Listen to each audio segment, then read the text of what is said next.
capítulo 10, versos 46 ao 52. Marcos, capítulo 10, versículos 46 ao 52. Chegaram a Jericó. Ao sair dali, Jesus, seus discípulos e numerosa multidão estava sentado à beira do caminho, mendigando.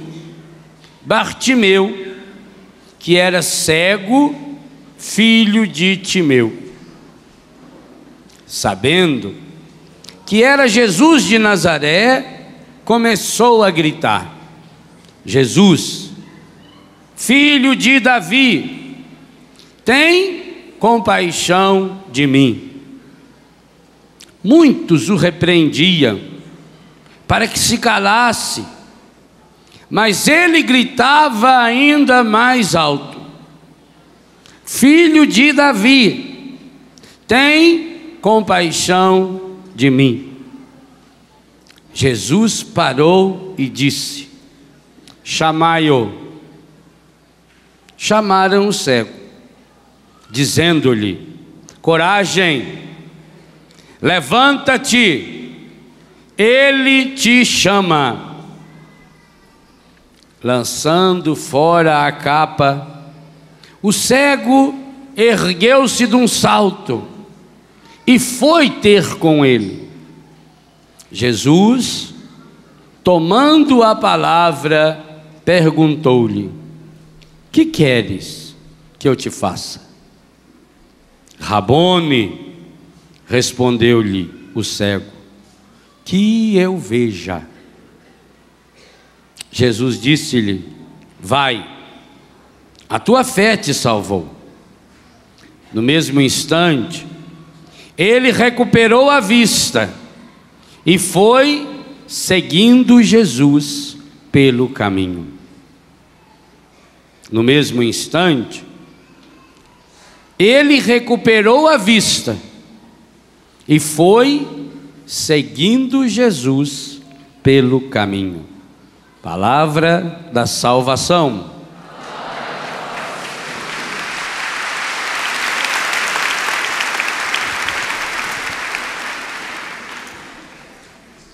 Meus irmãos e minhas irmãs, temos aqui nesse texto espetacular um roteiro para o dia de hoje. Todos nós que aqui viemos porque queremos ver Jesus. Senão não teríamos vindo.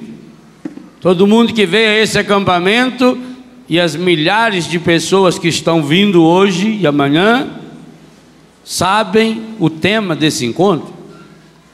Sabe que lá no mais íntimo do seu coração existe um anseio.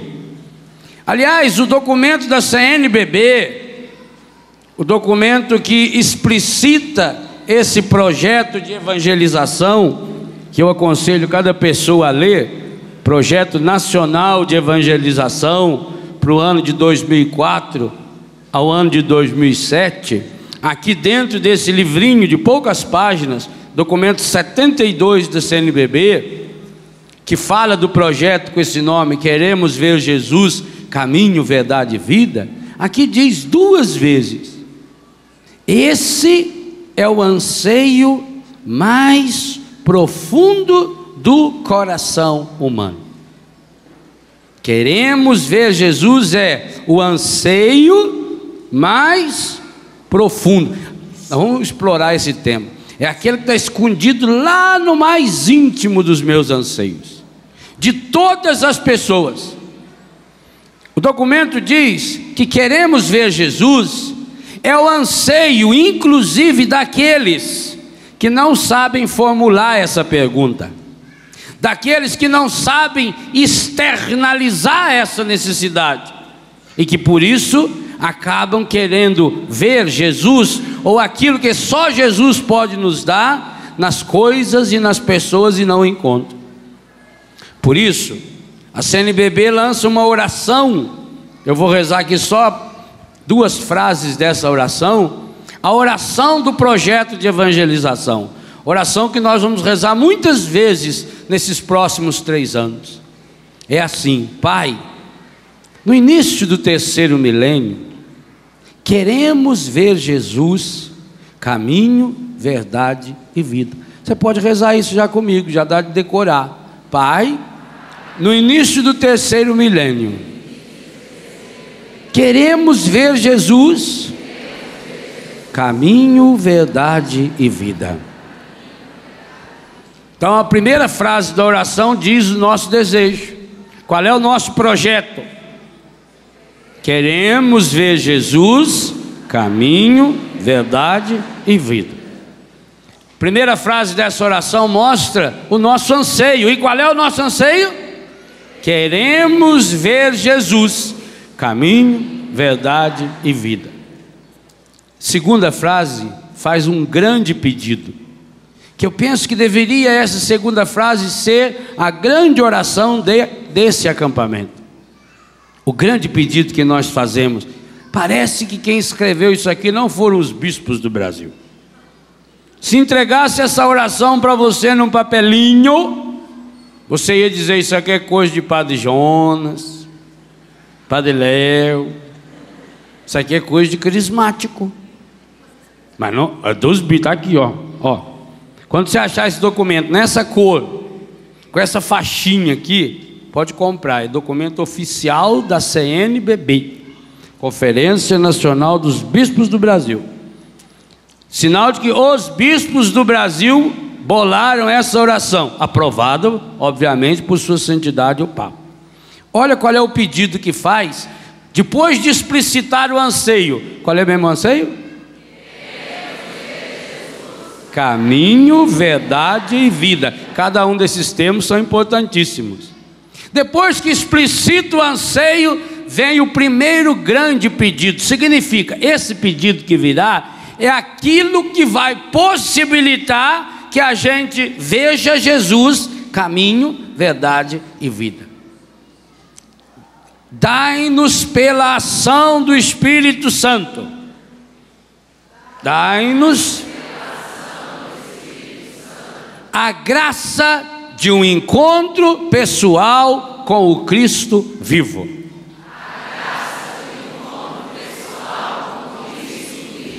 Que coisa espetacular. Dai-nos a graça, dai-nos pela força, pela ação do Espírito Santo, a graça de um encontro pessoal com Jesus Cristo vivo. Meus irmãos e minhas irmãs, essa frase também não é dos bispos do Brasil.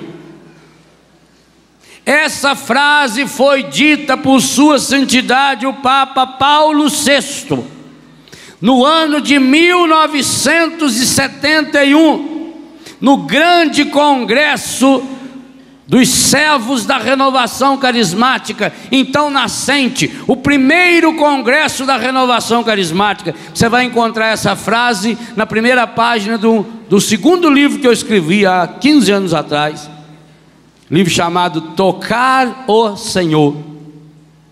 Lá tem essa frase do Papa Paulo VI, que nós queremos ver Jesus, que nós precisamos ter um encontro pessoal com Jesus Cristo vivo. E ainda dizia o Papa: de olhos abertos e corações palpitantes.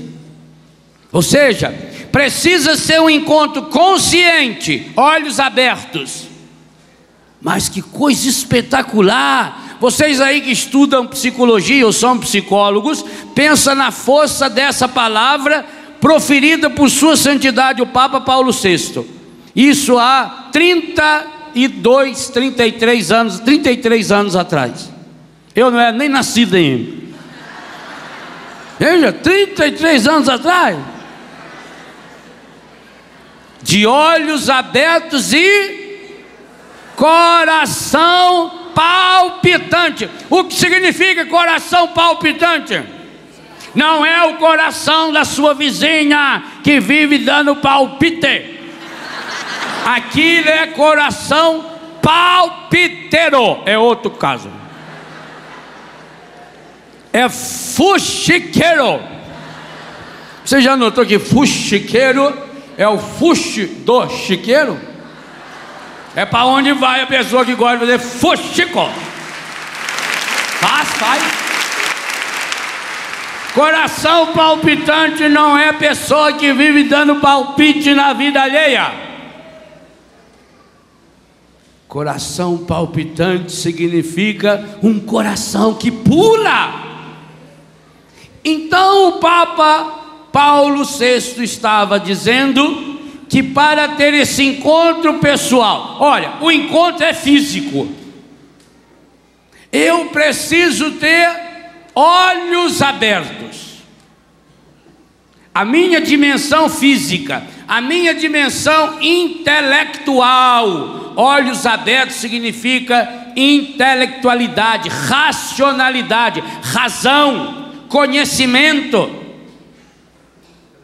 Mas além de eu ter olhos abertos, além de eu ter o conhecimento, eu preciso ter coração palpitante. Eu preciso buscar as minhas emoções. Talvez o maior mal dos últimos anos, e que inclusive tem contaminado muita gente na igreja, por medo do emocionalismo barato, nós deixamos de lado aquilo que nos torna verdadeiramente humanos, a experiência das saradas e sadias emoções. Sem emoções, o ser humano não é humano. Façam, aliás, o Augusto Cury fez isso, como cientista que é, a análise da inteligência emocional do Cristo. Não há nenhum personagem na história em que deixa vir à tona, de modo tão explícito, as suas emoções, positivas e negativas. Jesus deixa transparecer quando ele está com raiva. Jesus manifesta no seu olhar a decepção, um olhar decepcionante, um olhar indignado. Jesus demonstra a sua impaciência. Há um texto, Diácono Nelsinho Correia adora esse versículo da Bíblia, quando Jesus forçou os apóstolos a entrar na barca e atravessar por outro lado. Forçou, porque Jesus estava pronto para enfiar a mão na fuça de cada um deles. Falou: é melhor vocês ir, porque senão eu vou rachar a cara de vocês. Jesus demonstrava a sua irritação. Por exemplo, aquele dia que ele estava dormindo um soninho lá na barca, só porque estava acontecendo um terremoto semelhante a esse que aconteceu lá na Tailândia, Sri Lanka, os apóstolos já desesperados acordaram ele. Gente, ele estava cansado, porque um homem para dormir num barco, só com um travesseirinho lá na proa, e lá na ponta ainda, que é onde mais chacoalha, ele estava cansado, ele não está aguentando não. E os apóstolos lá, acorda, está brincando. Jesus demonstra que está irritado, Jesus demonstra nervosismo, Jesus demonstra impaciência, e nunca pecou. Nunca pecou. Por quê? Porque Jesus tinha uma capacidade emocional equilibrada. O Papa Paulo VI dizia para o primeiro congresso da renovação carismática em 1971, 4 anos depois do nascimento da renovação carismática: vocês precisam ajudar as pessoas. E a CNBB fala a mesma coisa. Os gregos chegaram até Filipe e disseram: queremos ver Jesus. Filipe foi até André, André e Filipe foram até Jesus. Que coisa fantástica! Por que que o Filipe, quando os gregos falaram, queremos ver Jesus, o Filipe podia dizer, ah lá, é aquele lá, que perguntinho lá. É claro que o desejo, o anseio deles, não era queremos ver Jesus, dar uma espiadinha nele não, tirar um retrato dele não. Entendeu muito bem Filipe, que esse ver é o ver do Evangelho de São João, é o experimentar, é fazer um encontro pessoal, um encontro íntimo, de olhos abertos e corações palpitantes. E aí Filipe descobriu uma coisa que você precisa descobrir também.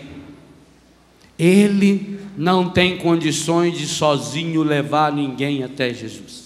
Você também não tem, eu também não tenho. É trabalho em parceria. Quem agora está em casa, está me vendo, não imagina quantas pessoas estão aqui à minha volta, a começar dos cameramans, não é? Para que essa palavra, o microfone, o pessoal que está aqui no som, o pessoal que está lá embaixo na ilha, e em quantos outros lugares, jogando para o satélite. Filipe descobriu sozinho, eu só consigo ir para o inferno. E aí que coisa interessante, quem que Filipe vai procurar? Como é que chama o apóstolo que Filipe procurou? Por que que ele procurou o André? Um apóstolo quase que de quinta categoria. André fala dele que ele levou Pedro até Jesus e mais nada. Não era um apóstolo de gabarito. Por que será que o Filipe foi procurar o André? Porque eles eram conterrâneos. Os laços humanos. Ele logo naquela hora, porque os gregos chegaram para ele e falaram: Senhor, nós queríamos ver Jesus.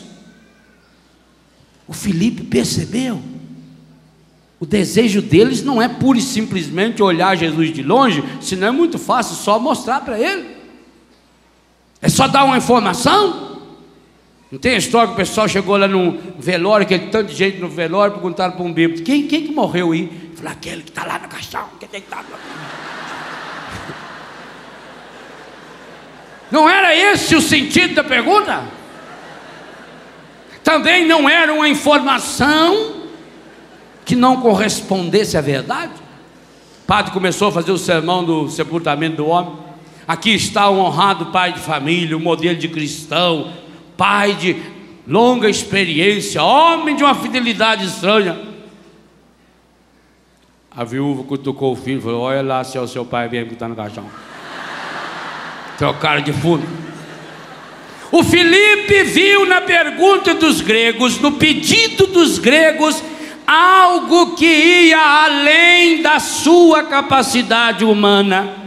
E nessa hora, o que falou forte ao coração de Filipe?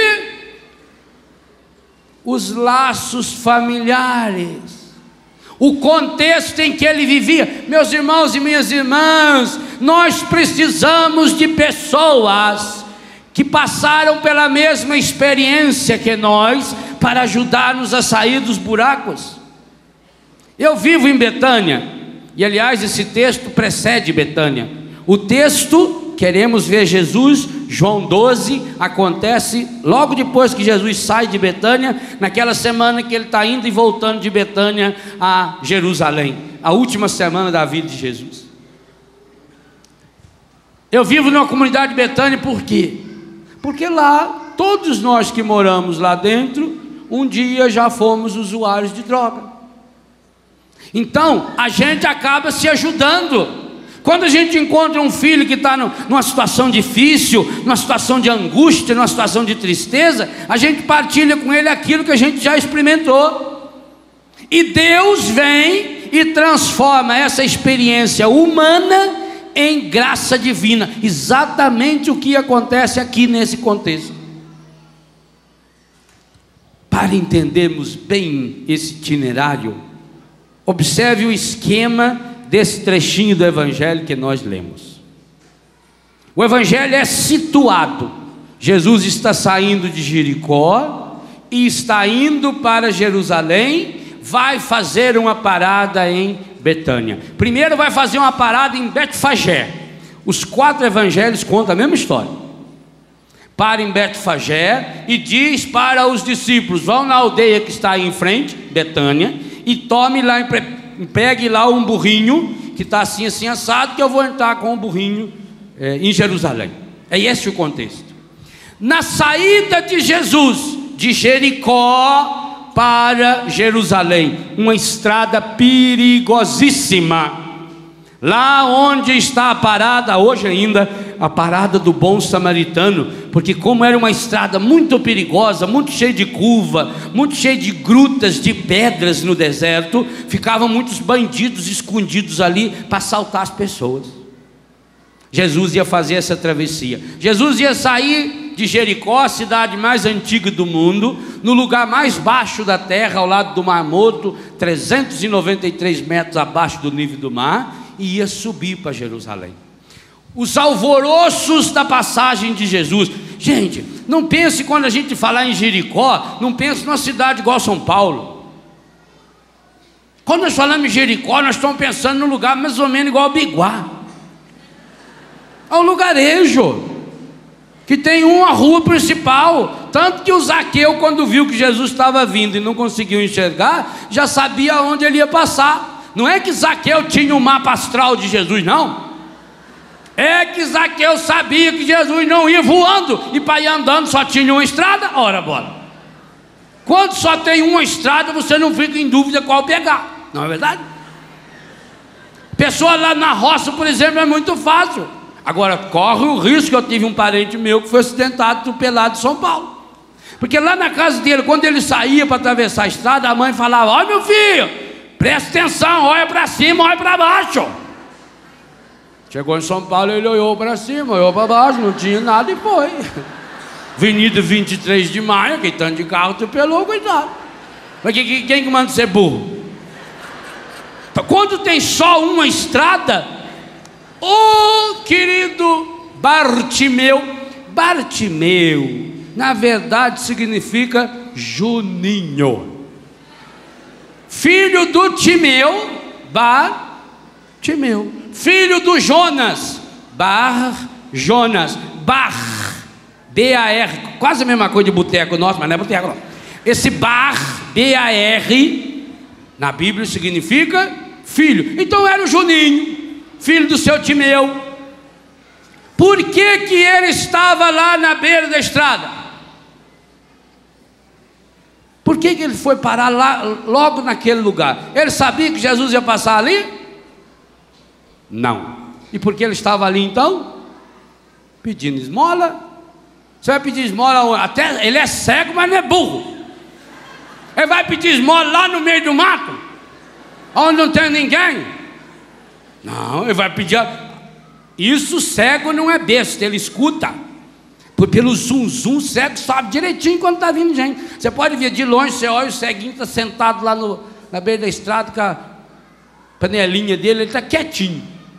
Aí escuta o tropé seu, aí começa a chacoalhar: Ismalinho, ajuda o ceguinho, ajuda o ceguinho. Normalmente eles deixam uma moedinha dentro para jogar, para fazer barulho, né? Mas Ismalinho, ajuda o ceguinho.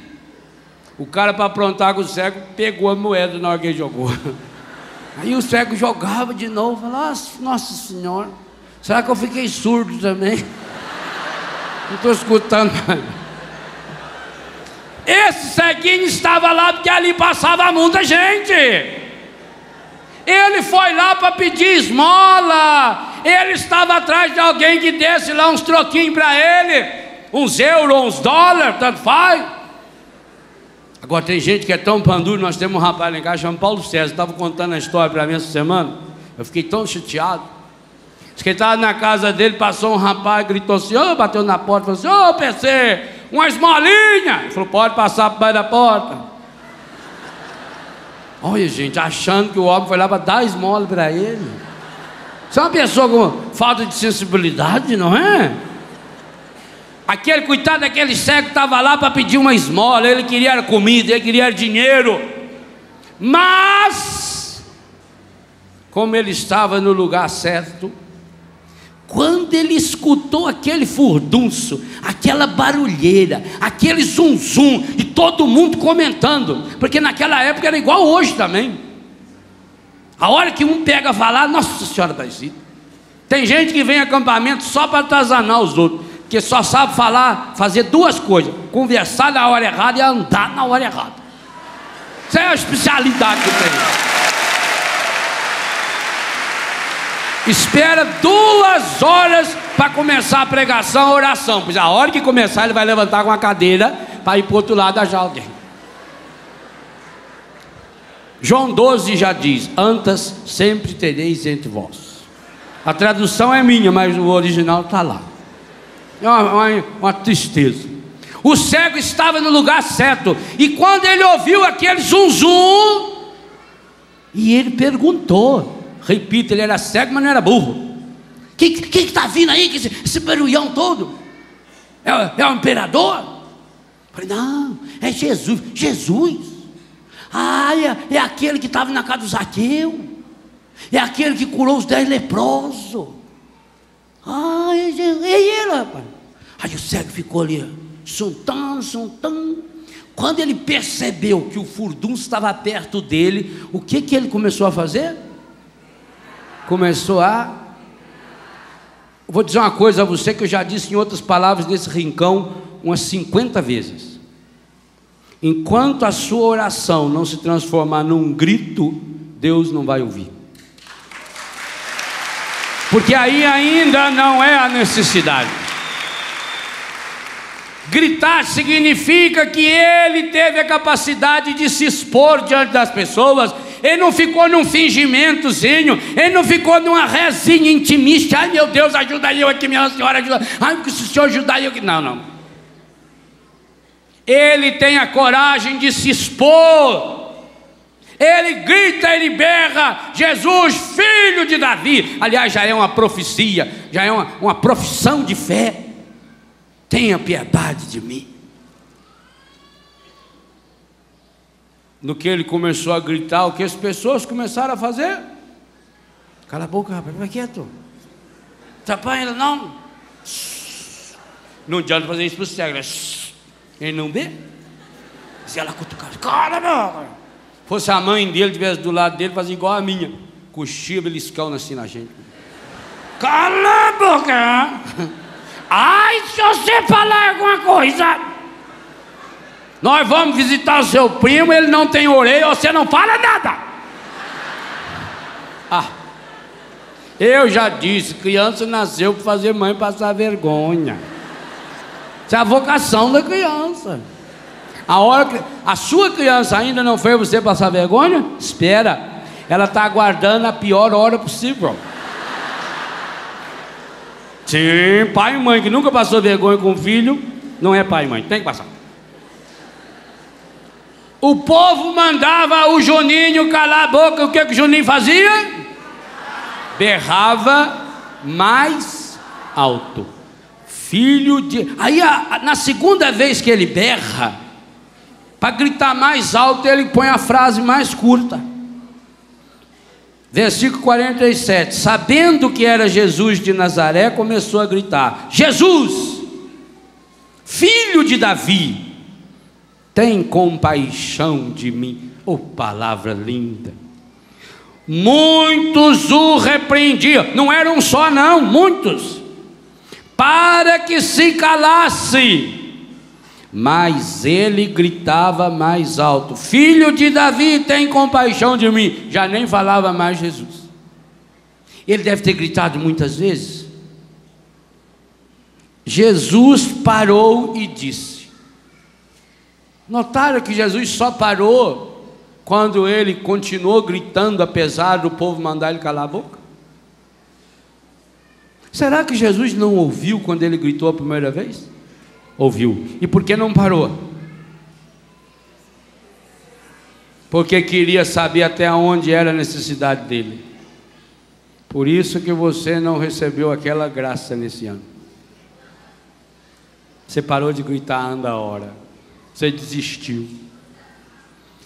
E digo uma coisa a você, hoje eu estou consciente disso: não tenho dó nenhum de quem desiste. Porque quem desiste nasceu para ir lá no setor de baixo. Não desista. Padre do céu, ainda bem que eles falam que é do céu. Padre do céu, mas se o senhor visse o tanto de gente contra, padre, todo mundo está contra eu. Ótimo. Esse é um bom sinal. Triste é se todo mundo tivesse a favor. Triste. Mas quando nós aprendemos a nadar, você só sabe mesmo se sabe nadar se você tiver a capacidade de nadar a correnteza acima. Porque correnteza para baixo até uma folha, um talo de bananeira, nada, você joga ele lá. Tem um colega nosso que uma vez foi na praia, ele estava dando curso de mergulho. Falou, quanto que custa o curso de mergulho? Eu falei, é R$100. Ele falou, R$100? Isso é um absurdo. Ah, mas é muito difícil mergulhar. Mergulhar é a coisa mais fácil que tem. Eu sei mergulhar desde criança. O senhor sabe mergulhar? Eu falei, sei. Eu não sei é voltar do mergulho. Mas mergulhar eu pulo aí. Até uma pedra você joga, mergulho. Olha. Fica R$100. Eu quero um curso que ensina voltar do mergulho. Porque para mergulhar não faz. Só pular lá. Você está desistindo muito fácil. Se você não conseguiu a graça ainda, é porque você parou de gritar. E sabe quem para de gritar? Quem não tem uma meta. Uma mãe com um filho doente desiste na primeira oportunidade que no hospital fala não tem vaga? E por que então você já desistiu do seu marido? Por que você desistiu de sua mulher? É o IBGE que está dizendo, não sou eu não? Não sou eu que estou falando. Pior, está no jornal Vale Paraibano de ontem. Pessoal do jornal Vale Paraibano, depois manda a minha comissão, por favor. Pode ser aqui para a Canção Nova hoje, para nós fechar a campanha. Vale Paraibano de ontem, um cantinho de página lá no meio do jornal. Pesquisas do IBGE, Instituto Brasileiro de Geografia e Estatística, afirmam que, na última década, triplicou o número de pessoas que não acreditam em Deus. O estado do Rio de Janeiro, seu estado, Maria Lúcia, 15,5% da população do estado fluminense afirma que mudou de religião. 15,5% da população assume que hoje é evangélico num dos vários ramos das igrejas evangélicas. Isso não me entristece.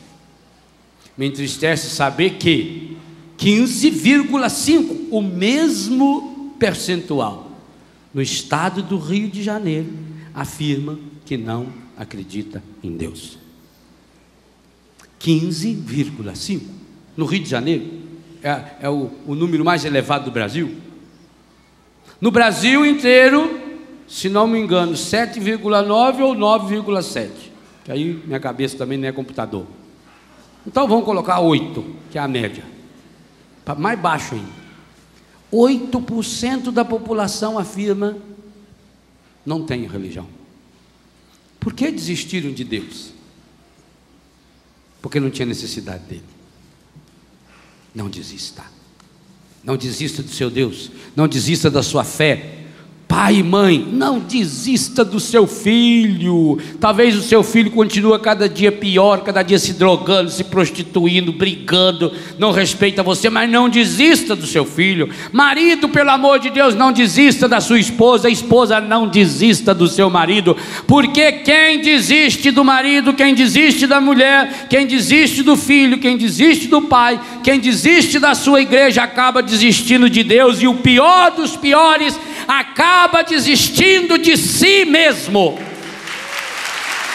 E aí é o ápice do buraco. Não desista. Insista, Estão falando para você calar a boca, berre, grita. Faz igual Paulo e Silas na prisão à meia-noite, pelado, machucado, ferido, berraram louvando a Deus. Não desista. Foi porque não desistiu que aquele ladrão do lado da cruz de Jesus encontrou a salvação, na última hora. Para ele tudo estava perdido, ele já estava crucificado, era só esperar para morrer. Mas ainda aí, ele não desistiu. E ele não desistiu por quê? Porque ele olhou para Jesus. Ele olhou para Jesus e viu que Jesus, que estava muito mais machucado e ferido que ele, não tinha desistido. Que mesmo na cruz, Jesus ainda está pensando nos outros. Que mesmo aniquilado, sem poder falar, Jesus ainda está falando. Jesus está preocupado em deixar Maria como mãe da igreja e a igreja como filha de Maria Santíssima. Jesus está ocupando-se em pedir ao Pai que perdoa todos aqueles que estão condenando porque não sabem o que faz. Mesmo na cruz, não desista. Esse cego é um grande modelo, é um paradigma para cada um de nós que ao longo de 2005 queremos ver Jesus. Se nós queremos ver Jesus, a primeira condição é essa: não desista, insista, grite, berre, esbraveja. Todo mundo está contra você, ótimo, melhor ainda, porque é sinal que lá na frente a coisa vai dar certo. Jesus ouviu desde a primeira vez.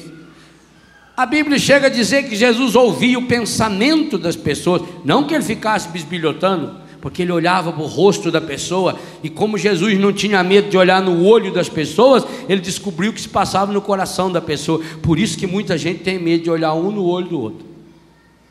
Por isso que marido e mulher não se olham mais no olho, vira a cara, até para beijar vira a cara e fecha os olhos, para não ver. Também que se vê vomito de nojo. Não feche, não se feche, abra-se. Ele não desistiu. Jesus ouviu a primeira vez, mas a primeira vez qualquer um podia gritar, podia estar no grito. A gente já não diz, isso aí foi feito no grito. Quando todo mundo, faz uma fila aí para você ver, faz uma fila aqui, daqui a pouco tem uns 50 na fila, não sabe para que é, entra na fila. Impressionante. Semana passada 2 vezes quase que eu não pude atravessar o centro da cidade que eu moro. Agora não posso atravessar porque caiu a ponte lá, então não tem mais jeito, né? Só nadando mesmo. Eu vou comprar um barquinho para atravessar lá, eu digo que eu vou voltar para casa. Mas quase não pude atravessar o centro, porque tinha atropelado um rapaz lá, não sei quem, caiu uma moto. Tinha umas 600 pessoas, metade da população da cidade estava lá para ver quem tinha machucado. A curiosidade, o que foi? Nossa, machucou, não está nada, parece que está saindo o osso da perna. Nossa, já está sangrando, olha, vai sair os olhos da perna. Não quer ver. Para quê? Não, o cara tinha acabado, a moto ainda estava girando a roda quando eu passei, e já estava um rapaz com o microfone lá na rádio. Que coisa impressionante, gente. Parece que o pessoal da pena estava trabalhando lá também. Da pena mesmo. Jesus não vai nessa conversa. Jesus não se dê. O Eto falou uma profecia hoje aqui, que eu escutei pelo rádio quando estava vindo para cá.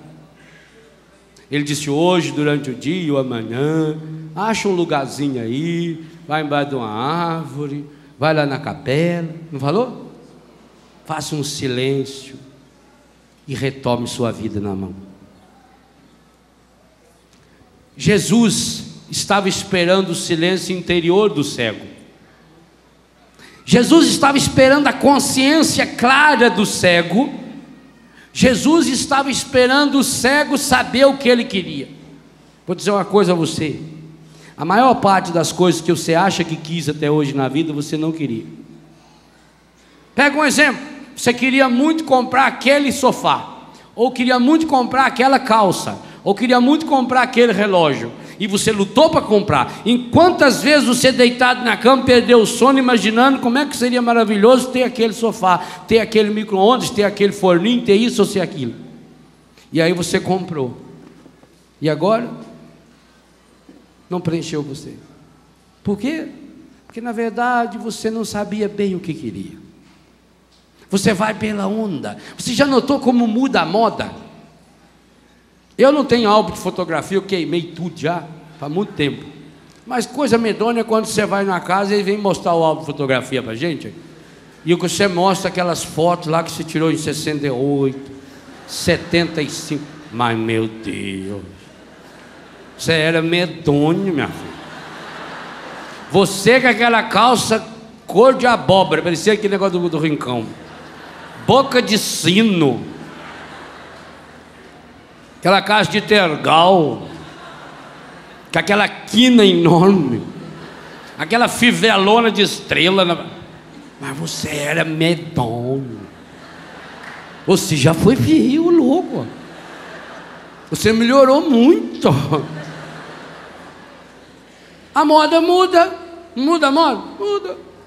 Os carros não mudam. Agora então muda. Num ano muda 10 vezes. Muda. Por quê? E por que muda tanto? Porque as pessoas não vão mais. Eu vou voltar nessa temática algumas vezes nesse acampamento. Porque as pessoas não trabalham mais em função dos seus anseios mais profundos. Vão aniquilando os seus anseios. As pessoas trabalham hoje pelos desejos. Desejo é uma coisa que está aqui, ó, na pele. Desejo é momentâneo. O desejo, tanto faz desejo positivo ou negativo, ele passa. Sabe que, eu vou falar nisso amanhã à noite. Sabe que a maioria das pessoas cometeram as maiores burradas das suas vidas nos primeiros 30 segundos que não tiveram a coragem de se controlar? Por quê? Porque vive do desejo. É momentâneo, toma as decisões baseadas nos desejos e não baseada nos anseios. E aí vem uma coisa interessante, eu falei sobre anseio aqui, na última vez que estive aqui, no dia que Roteiros Bíblicos de Cura Interior. Quando a pessoa vive para alimentar os seus desejos, ela acaba tornando-se dependente dos desejos, torna-se viciada. Em álcool, em cigarro, em cocaína, mas também em aprovação, em aplauso. Tem gente aqui que é viciada em falsas amizades, viciada em fofoca, viciada em calúnia, viciada em palavras pessimistas. Tem gente que é viciada em palavrão. Já notou? Viciado em palavrão. Dá uma topada, xinga. Vai elogiar, xinga. Às vezes você escuta uma pessoa falar 10 minutos, ela fala 50 palavrões. É viciado. É um vício medonho. E se você tiver esse vício, vamos trabalhar. Vamos pedir a misericórdia de Deus para curar você, para entrar limpo nesse ano de 2005. Enquanto nós estamos só alimentando os nossos desejos, nós não conseguimos ver Jesus. Então Jesus precisava saber. Jesus não tem pressa, Ele está caminhando, Ele está pertinho aqui. Jesus sabe que um dia para Deus é como 1000 anos feito um dia. Para Deus não tem tempo. Jesus sabe que hoje, amanhã e ontem não muda nada. Que só vai mudar é o calendário. De hoje para sábado vai mudar o que? O calendário. Estamos em 2005. E pior que a gente acredita nessa imbecilidade. Não muda nada. O meu carro já tem escrito lá no papelzinho dele que é 2005. Mas que jeito que é 2005, se nós estamos em 2004 ainda? Foi feito em 2004, comprado em 2004, acabei com ele em 2004, mas já é 2005. E tem gente que acredita que está escrito no papel 2005, mas deixa de ser besta. Pare de ser burro. O jornal de domingo sai no sábado. E você compra no sábado, está escrito domingo. E tem besta que acredita. Então compra, mas não pode ler. Leva, deixa em casa, amanhã você lê. Amanhã é domingo. Pare de ser besta. Jesus queria ver até que ponto o desejo daquele cego iria se transformar num anseio. E Jesus finge que não escuta. E aliás, Jesus gostou, porque a turma do encardido que tem sempre, você também tem isso perto de você, e às vezes você é dessa turma. A turma do fica quieto, a turma do desiste, está sempre pronto. Quem não tem uma meta está sempre pronto para atazanar a vida alheia. A pior espécie de pessoa que existe não é a pessoa que comete muitos erros, não é assassino, não é prostituta, não é isso e nada. A pior espécie de pessoa é o tipo fariseu. Quem não tem um anseio não quer que o outro tenha anseio. Então tem gente que é especialista em transformar anseios em desejos, diminuir. Você tem anseio dentro de você, você tem aquela sede de Deus dentro de você, você é igualzinho àquele cego, você é igualzinho àqueles gregos. Nós queremos ver Jesus, eu quero ver Jesus, eu quero uma vida que vale a pena, eu quero coisas grandes para mim. Esse é anseio, aquele sonho que ficou escondido lá dentro do seu coração, isso é anseio. Mas você acreditou nos desejos que o mundo disse para você, desejo de momento.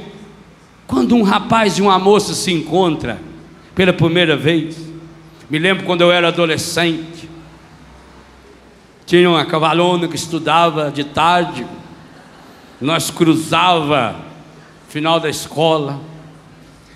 O dia que eu não via aquela menina, nossa, mas o dia que eu via, o dia que ela olhava para mim assim, dava aqui só,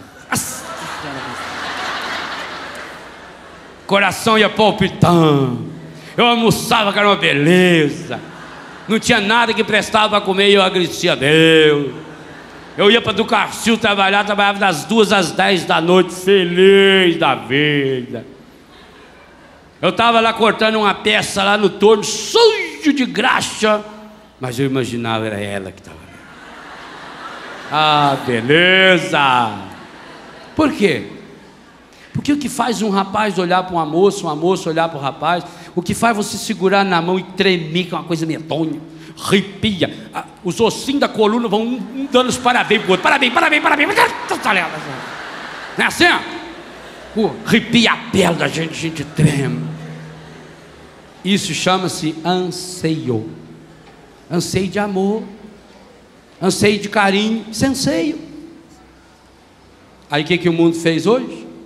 Olha para uma menina e já pensa que hora vai levar ela para o motel ou para o matel, depende do dinheiro, e transforma o anseio em desejo, e aí vai e satisfaz o desejo. E quantas meninas de 15 anos, lembra que o diácono Nelson falou ontem aqui? Meninas de 15 anos que transformou o desejo, o anseio em desejo. O que aconteceu? Bem-vindo ao meu mundo. Tem um bilhete desse também para muitos de vocês, meninos e meninos, viu?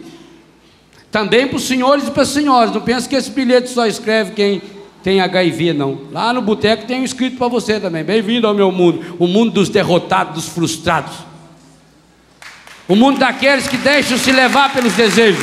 Tem um desses para você.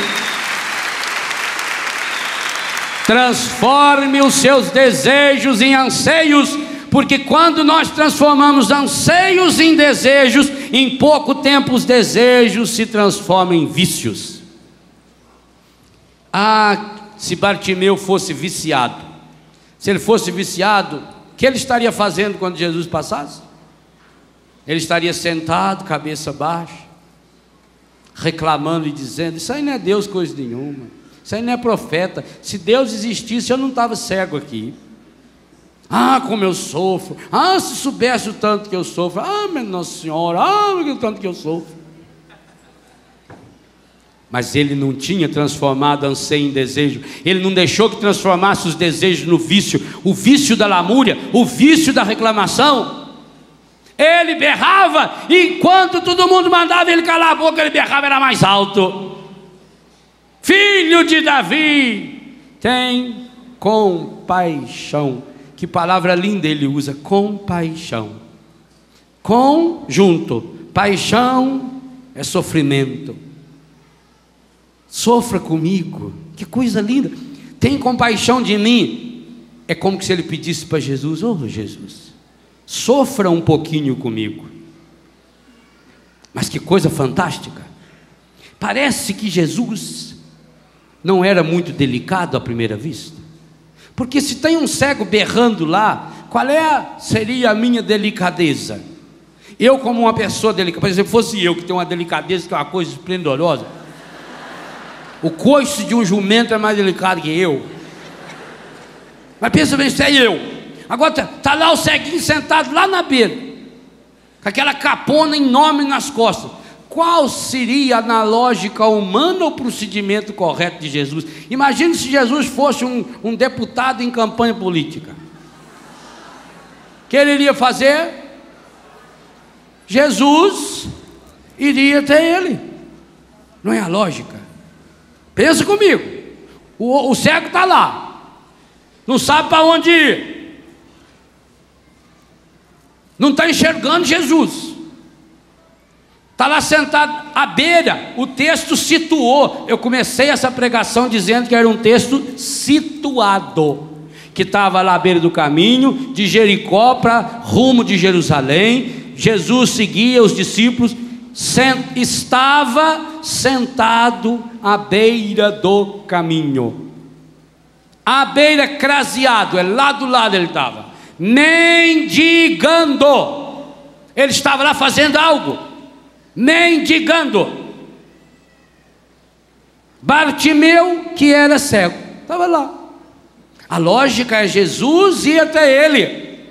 Quando a gente pensa numa pastoral assistencialista, é assim.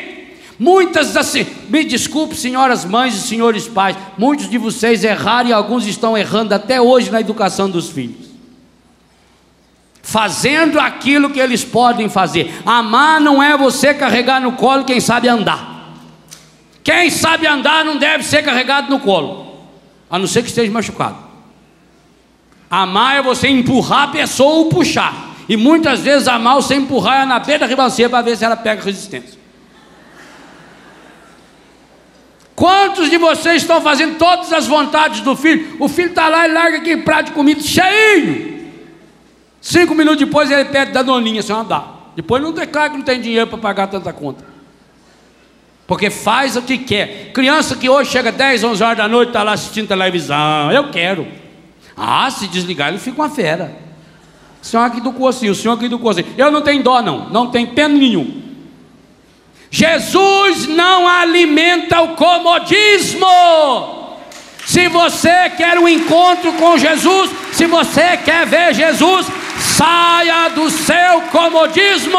Porque se Jesus fosse lá na beira do caminho, passar a mão na cabeça do cego, o cego ia se conformar, inclusive ia ficar muito feliz de ser cego, ia dizer: ai, foi por Deus que aconteceu essa desgraça comigo, porque se eu não fosse cego, Jesus não tinha saído do meio daquela multidão e veio até eu.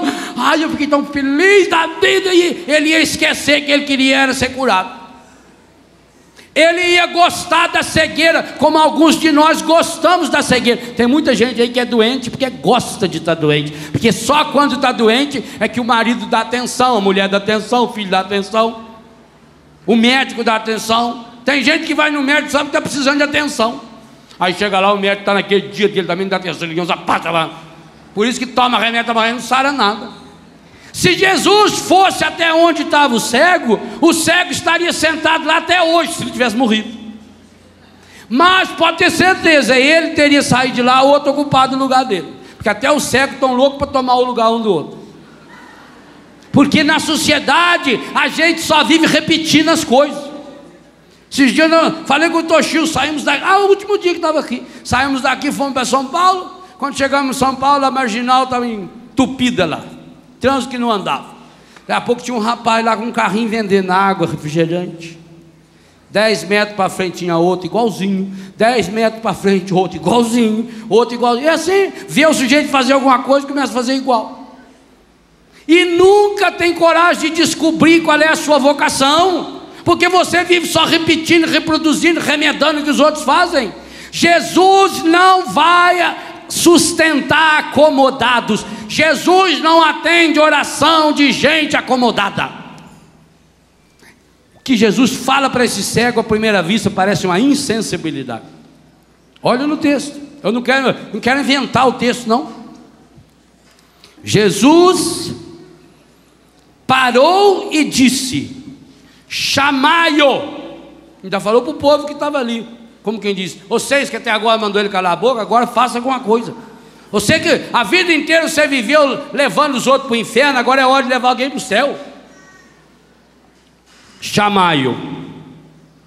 Chamaram o cego dizendo-lhe: olha que palavra, coragem, levanta-te, ele te chama. Essa devia ser uma palavra de ordem para vocês que estão aí, meio no fundo do poço. Ah, eu estou muito deprimido. Coragem, levanta-te, ele te chama. Não foi o que Marta falou para Maria? O mestre está aí e te chama. Coragem, levanta-te. Olha que coisa, a ordem é para você se levantar. Jesus não mandou que aquele povo fosse lá e puxasse o cego pela mão. Ele era cego, mas sabia andar. Ele era cego, mas ouvia. Porque tem gente quando chega perto de cego, grita com o cego. Ele é cego, não é surdo. Ele só não enxerga. Não adianta você dar sinal para cego. Jesus dá uma ordem: chamai-o. Jesus não fez uma sugestão. E a palavra deles para o cego: coragem, levanta-te, ele te chama. E o que fez o cego? É o que você vai ter que fazer hoje, se você quiser ver Jesus também. Lançando fora a capa. Gente, eu acho isso espetacular. Esse texto iniciado num gerúndio: lançando fora a capa. Naquela hora, o cego já tinha tanta certeza daquilo que iria acontecer na sua vida, que ele sabia que não precisava mais da capa. A capa ele precisou para ficar sentado na beira do caminho. A capa era para ele se proteger quando chovia. A capa era quando você chega nessa cidade, tem esses chapas na beira da estrada, assim, eles fazem uma barraquinha de lona. A capa é para ele fazer uma barraquinha dessa quando o sol for muito forte, porque lá o sol era muito forte. Ele está na beira de um deserto. A capa era para ele se proteger, porque quando vem uma chuva de areia, aquela ventania trazendo areia, eu já tive a oportunidade de presenciar uma chuva dessa lá, muito perto desse lugar. É uma coisa medonha. Se você não se proteger, você fica cego. Se você não se proteger, você corta inteirinho. Porque você imagina a areia cortando a 100, 150 km por hora. Isso é uma coisa absurda. Então a capa era muito importante. Todo cego, todo mendigo tinha que ter uma capa. Porque com a capa, a hora que começasse, os outros corriam para as cabanas. E ele tinha que ter a própria cabana. Essa capa significava a segurança que ele tinha enquanto ele era cego. Quando o evangelista Marcos diz que ele jogou fora a capa, significa que ali ele tomou a decisão, ali ele tomou posse da graça, antecipadamente. Hebreus 11, fé é a certeza a respeito daquilo que não se vê. Quando ele percebeu que Jesus falou com ele, e aí vem uma coisa: Jesus não disse as palavras que era para falar para o cego, Jesus deu uma ordem: chamai-o, é um imperativo.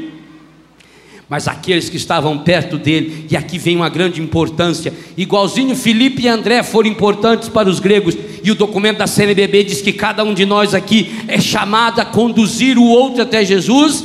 Aqueles que estavam ao lado de Jesus entenderam a ordem de Jesus e chegaram até o cego, não com uma palavra de consolo, não com uma palavra amenizando: olha que bom, ele ouviu você. Não, chegaram até ele com uma palavra, um imperativo, uma ordem, uma palavra de profecia: levanta-te, coragem, ele te chama. E o cego ouviu lá dentro do coração. Porque ouviu dentro do coração, ele tirou a capa. Eu não preciso mais dessa capa. Eu não preciso mais da capa que protege cego, porque Ele está me chamando, e na hora que Ele está me chamando, eu estou deixando de ser cego. Lançando fora a capa, o cego ergueu-se de um salto. Oh, meu irmão, deixe de ser mole, deixe de ser lesma. Está na hora de você dar um salto. Um salto significa a ruptura, a decisão. Está chegando a grande hora de você também dar esse salto. Está chegando a grande hora de você lançar-se no escuro da fé que seja. Mas você precisa dar um pulo, e um pulo para valer. Sabe por que você não conseguiu desvencilhar-se dessas tranqueiras que você anda com ela? Porque você não está nem se levantando e nem dando um salto. Você está querendo devagarinho, aquela moleza para levantar. Ai, estou com problema na escadeira, problema na coluna, meu Deus do céu. Me deu uma dor nas juntas, uma dor no lado, a ferida nas minhas pernas, varizes também queimando. Ai, estou cansado. Ai. Morre, filha da mãe, morre de uma vez. O cego deu foi um salto. Mas para dar esse salto, primeiro ele precisou lançar a capa fora. Preste atenção nisso, hein? Qual a capa que você precisa lançar fora hoje, daqui a pouquinho, para se encontrar com o Senhor? Alguns vieram encapados. A capa é a proteção, a capa significa a casca. A capa significa as máscaras que nós vamos colocando, os nossos fingimentos, as hipocrisias que nós alimentamos no coração e na vida. Ele lançou fora essa capa. Que capa você precisa lançar fora? Porque se não lança fora, ele não ia conseguir pular. Com a capa daquela, ele ia tentar pular, mas ia estar prendendo ele. Anda e não sai do lugar. É como um carro atolado no barro. Gira, você pisa, sai fumaça, mas não sai. Lança fora essa capa. Às vezes o Evangelho mostra cenas dessas. Às vezes é difícil. Às vezes o que a gente tem que lançar, olha, Abraão teve que lançar fora o apego ao seu filho. Abraão depois, imagina, um velho de 90 anos que consegue ser pai, não fazia outra coisa a não ser mostrar o rapazinho para todo mundo, e esqueceu das coisas de Deus. Aí Deus mandou fazer aquele teste com ele. Sobe lá na montanha, leva o rapazinho, vamos matar o rapazinho. Aí Abraão entendeu: eu não tenho filho, o filho não é meu, eu gerei esse filho, é para Deus. Eu não posso ter as pessoas, eu não posso ter posse das pessoas, eu não posso dominar as pessoas, eu não posso dominar ninguém.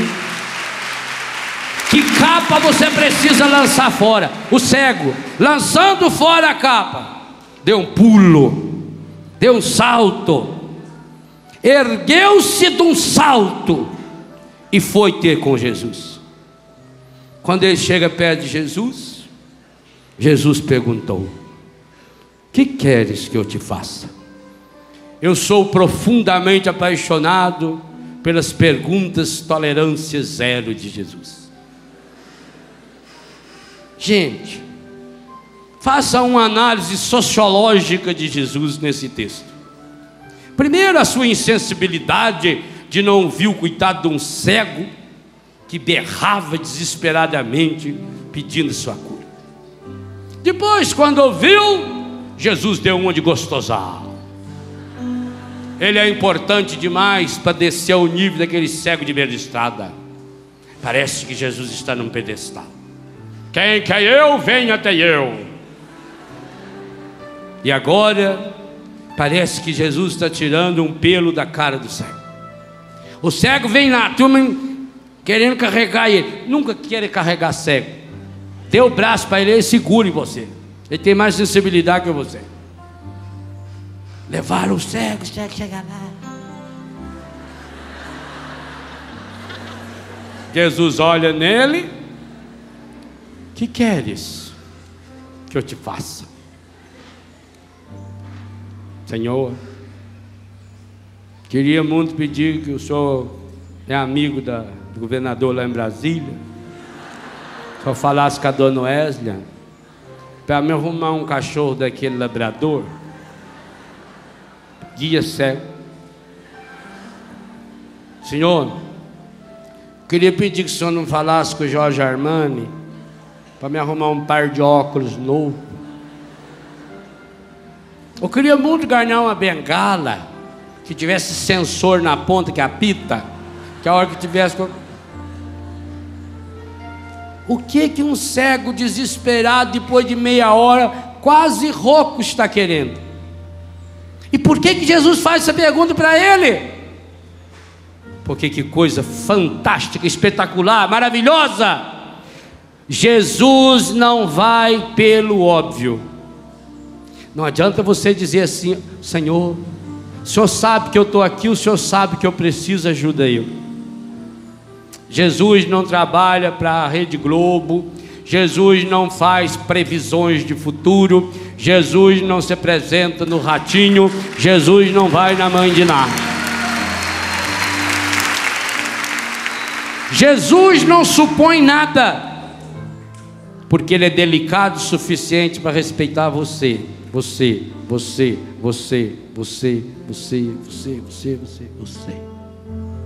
Ele é delicado bastante para dar a você a oportunidade, a possibilidade de externalizar os sentimentos mais profundos do seu coração. A pergunta de Jesus é uma pergunta inteligente.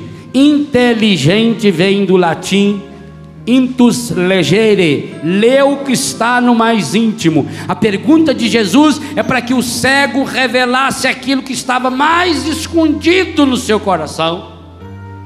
A pergunta de Jesus é para que o cego saísse do desejo e chegasse no anseio.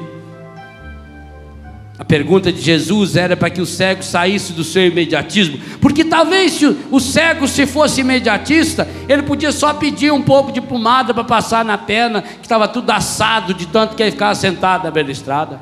Ou talvez ganhar um creme protetor solar 50, para ele não aguentar mais aquele sol medonho que vai a 45 graus na hora que vem a pique ali naquela beira. Ele podia pedir um protetor solar. Por isso Jesus precisa perguntar-lhe, para que ele não fique no desejo. Talvez o desejo dele naquele momento fosse de fato um protetor solar, fosse um copo d'água, fosse quem sabe um descanso, fosse quem sabe uma doação, uma esmola. Mas Jesus quer descobrir qual é o anseio mais profundo, e o anseio mais profundo esse cego diz, e eu queria que hoje você dissesse isso para Jesus também: Rabone, mestre, que eu veja. Jesus disse-lhe: vai, a tua fé te salvou. E a prova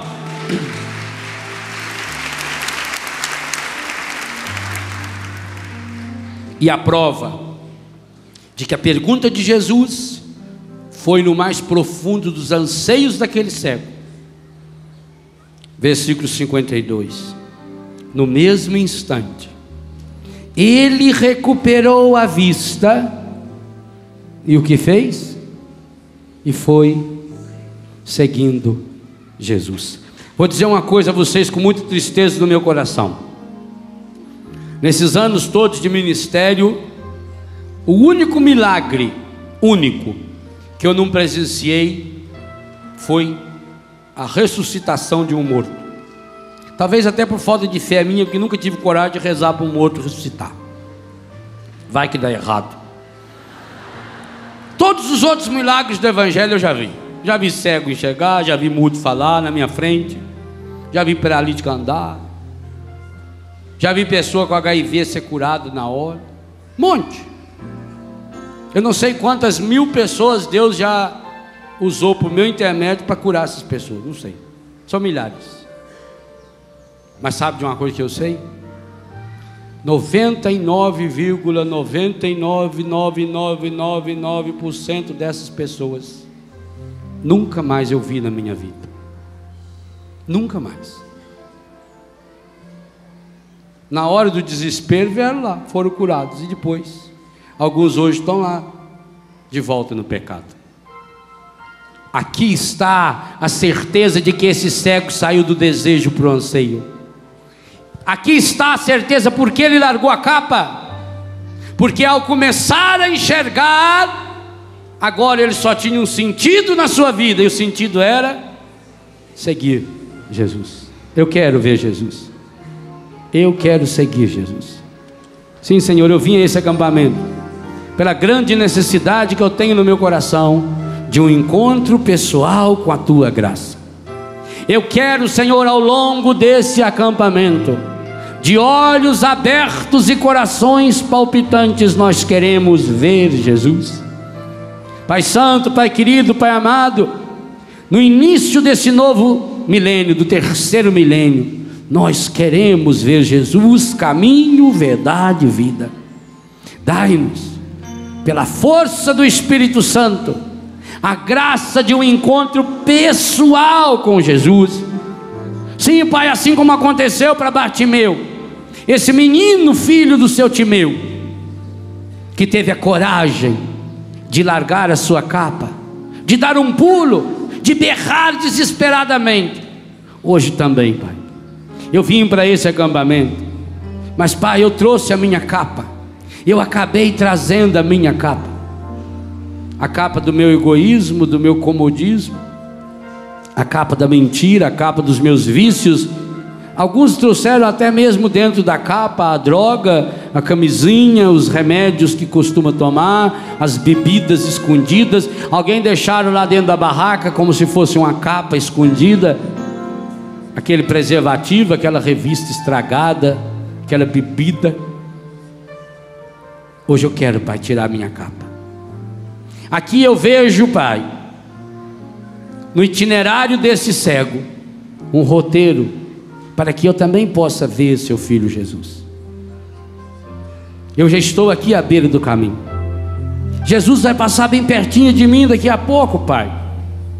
Dá-me a graça, primeiro, a graça de berrar, a graça de gritar, a graça de externalizar com a minha voz, com as minhas emoções, com os meus sentimentos, a dor profunda do meu coração em consequência das minhas cegueiras. Dá-me a graça, Pai, de não parar, de não desistir, de não calar diante das pessoas que mandam me calar a boca. Dá-me a graça de não desistir, mesmo quando as pessoas desistem. Dá-me a graça de insistir nessa busca. Dá-me a graça de berrar e continuar berrando, mesmo quando parece que o Senhor está indiferente à minha dor, que o Senhor está indiferente aos meus gritos. Dá-me a graça de continuar gritando, mesmo quando aparentemente o Senhor não está me ouvindo. Dá-me a graça de continuar berrando, mesmo quando querem calar-me, principalmente aqueles que não conseguem fazer outra coisa senão repetir o discurso dos derrotados, dos frustrados, dos estragados da história da sociedade. Dá-me a graça, Senhor, depois de ouvir o seu chamado, arrancar fora e jogar fora a capa, meus preconceitos, minhas máscaras, as mentiras que eu sustento, os lugares escondidos, escuros, aonde eu me escondo. Dá-me a graça, Pai, de tirar a capa. Eu sei, Pai, até pelas minhas feridas, a capa grudou no meu corpo, está difícil tirá-la. Dá-me a graça de arrancar essa capa, de tirar essa capa. Eu preciso tirá-la, eu preciso arrancá-la. Pai, na verdade eu estou muito apegado às minhas capas, as falsas proteções, as coisas que eu tenho. Pai, eu fico completamente irritado, nervoso, agoniada quando alguma coisa da minha casa fica fora do lugar, quando alguém mexe nas minhas coisas, Pai, porque eu tenho a minha capa tudo certinho na minha casa, na minha vida. Dá-me, Pai, a coragem de arrancar a capa, porque eu não deixo ninguém entrar lá nas minhas coisas, eu tranco tudo, eu fecho tudo, porque eu criei um mundo para mim e me escondo nesse mundo. E é por isso que eu não consigo enxergar Jesus. Mas para isso, Pai, eu preciso me convencer da minha cegueira. Talvez esse seja o primeiro passo, Pai. reconhecer hoje: eu sou cego, eu não consigo enxergar o teu projeto, o teu plano em minha vida. Eu acabo enxergando o que eu não devo. Eu acabo vendo as pessoas com os olhos estragados do meu egoísmo, do meu comodismo. Dá-me a graça de enxergá-las hoje, Pai, de enxergar o teu plano em minha vida, o teu projeto em minha vida. Dá-me a graça, Pai, de dar esse pulo. Eu não quero mais viver nessa moleza, nesse comodismo. Eu não quero mais viver na lamúria, na reclamação, nesse pessimismo que eu estou alimentando. Dá-me a graça de dar esse pulo, esse salto. Dá-me a graça, ó Pai, de revelar-lhe daqui a pouquinho, quando seu Filho Jesus mais uma vez entrar nesse rincão e entrar em minha casa pelas telas da televisão e do computador. Dá-me a graça, Pai, de aproximar-me dele, de ouvir no silêncio do meu coração a pergunta que Jesus quer fazer a cada um hoje: que queres que eu te faça? Dá-me a graça de dizer-lhe: Senhor, o meu anseio mais profundo, manifesto até mesmo nos meus desejos e até mesmo nos meus vícios. Senhor, que eu veja. Rabone, que eu veja. Senhor, que eu veja. Eu quero ver. Eu preciso ver. Eu necessito ver a vida, a mim mesmo e as pessoas com os olhos que o Senhor um dia curou e sarou. Eu quero ver, Pai. E eu preciso ouvir hoje Jesus olhando para mim e dizendo: vai, seja feito conforme sua fé. E aí sim, Pai. E aí,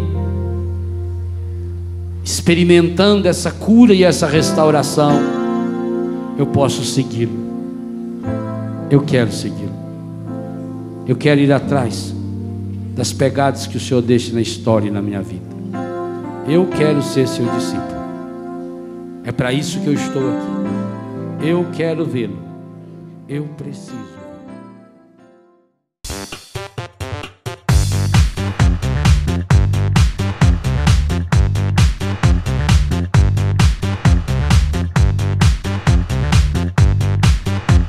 CançãoNovaPlay.com. Assine já!